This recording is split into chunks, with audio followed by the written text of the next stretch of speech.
Alright, so magandang araw. Part 2 tayo sa sa update no.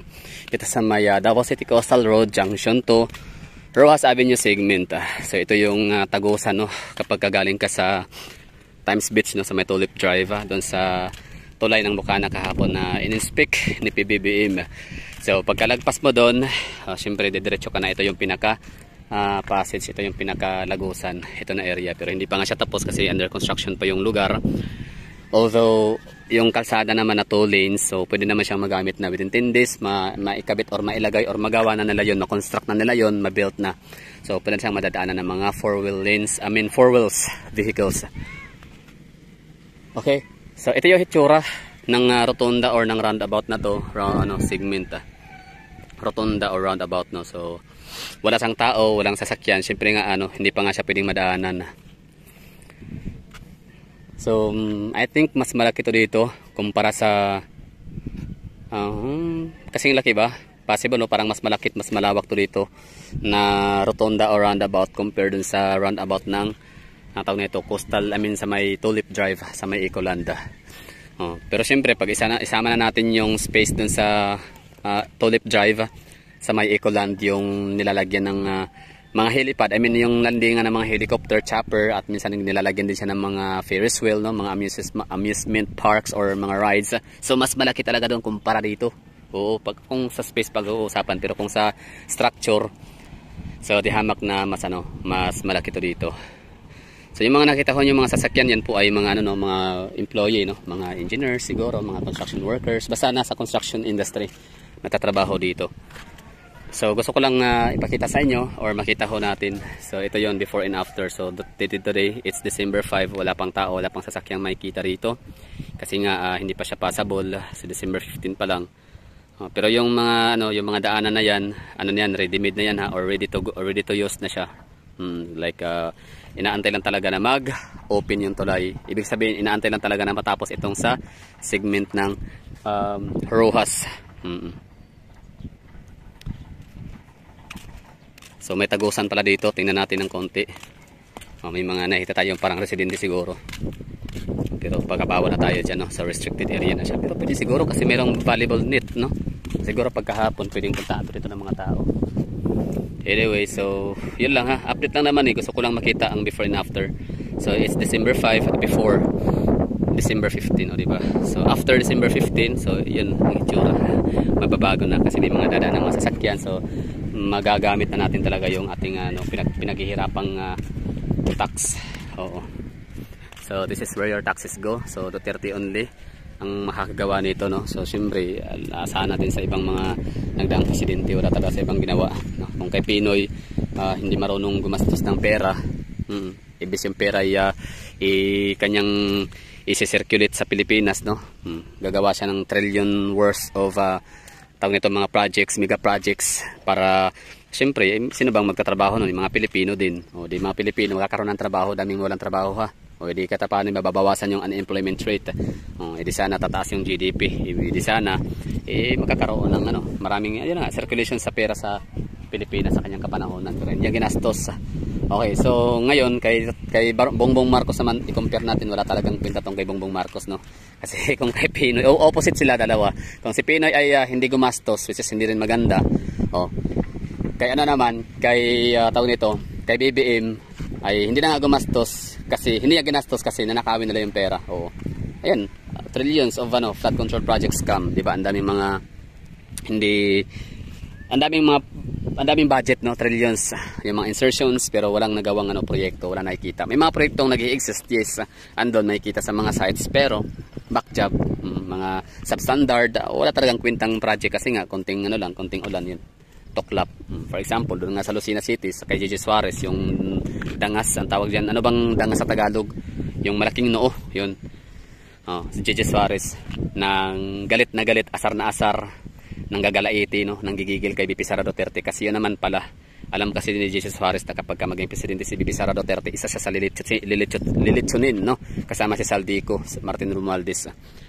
Kasi sila yung mga tuwadcom, no, sila yung number 1 pala na nagnanakaw sa budget insertion, mga pondo ganon. So example na yun yung kanyang proyekto sa Lucena City, sa Quezon Province, no. natuklap agad. Walang ulan, walang lindol, walang baha, pero natuklap. Di ba? So dito sa Davao City, dito sa mga Duterte talagang marami silang ginawa si Tata Digong gaya na to. This is where our taxes go. Ito yung taxpayers money. So ang kinin man to ni BBM, okay lang, walang problema yan. Di naman, although nakaka-bad trip, nakaka-asar kasi yun na nga.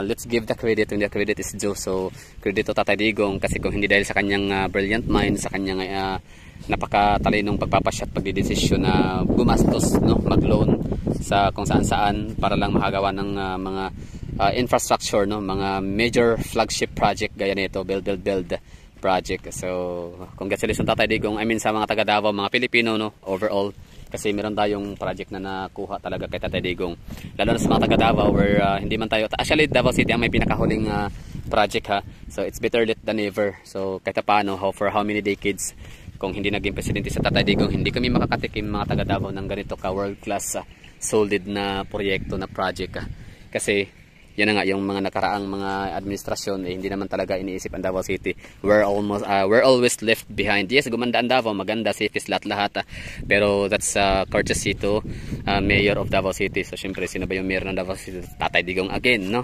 Of course, Tatay Digong, tapos si VP Sara Duterte, and of course Basti Duterte. So we can never go wrong with the Dutertes, no? Laging tandaan ho natin yan. Basta Duterte, yan, subok na yan na maaasahan. So ito yung mga proyekto natin, no? This is where our taxes go.